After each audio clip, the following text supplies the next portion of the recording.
साडेमाडे 3 सिनेमानं 2007 साली बॉक्स ऑफिसवर राडा केला होता. आता तब्बल 18 वर्षांनी 30 भावांची गँग, तोच निरागस जल्लोष आणि 30 धमाल पुन्हा एकदा पाहायला मिळणार आहे. पुन्हा एकदा साडेमाडे 3चं टायटल सॉन्ग सध्या सोशल मीडियावर तुफान व्हायरल होतंय. या टायटल सॉन्ग मागे एक इंटरेस्टिंग स्टोरी आहे. काय आहे ही स्टोरी पाहूयात. नमस्कार, मी स्वराली बिडवे आणि तुम्ही पाहताय टॉप न्यूज मराठी. खरं तर दिग्दर्शक अंकुश चौधरी यांच्याकडे या सिनेमाच्या कथेत गाण्यासाठी कोणताही सीन नव्हता, पण प्रेक्षकांचं प्रेम बघता एक धमाकेदार टायटल सॉन्ग असायलाच हवं असं टीमला वाटलं. आता आव्हान असं होतं की पहिल्या भागाचं गाणं हे अजय अतुल यांनी बनवलं होतं, जे की आजही सुपरहिट आहे. त्यामुळे त्याच लेवलचं काहीतरी देणं गरजेचं होतं. अंकुश चौधरी यांनी अजय अतुल यांच्याशी चर्चा केली, पण त्यांच्या इतर कमिटमेंट्समुळे त्यांना ते शक्य झालं नाही.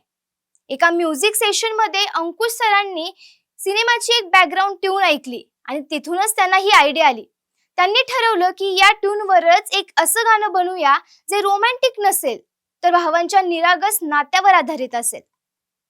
आणि मग तयार झालं हे धम्माल गाणं. अवधूत गुप्तेंचा खणखणीत आवाज आणि विक्रांत हिरनाईक यांचे निरागस शब्द यातून जन्माला आलं हे टायटल सॉन्ग.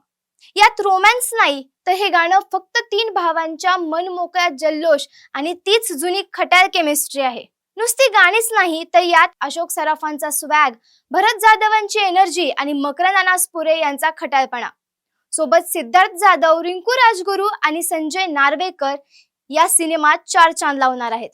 टीजर आणि ट्रेलर नंतर या गाण्याने जी हवा केली आहे ती पाहता हा चित्रपट बॉक्स ऑफिसवर राडा करणार हे नक्की. तुर्तास इथेच थांबूयात. पाहत रहा टॉप न्यूज मराठी. आपला महाराष्ट्र, आपली बातमी. आता जोकासू STP या अत्याधुनिक जॅपनीज तंत्रज्ञानाने सुसज्ज, quick installation, energy efficient, noiseless blowers, low maintenance या आणि अशा वैशिष्ट्यांनी परिपूर्ण जोकासू STP तंत्रज्ञान प्रकल्प उभारणीपासून ते विक्री पश्चात समाधानकारक सेवा देणारी, भारताबरोबरच परदेशात देखील प्रकल्पांची यशस्वी उभारणी करणारी company Deccan water treatment private limited.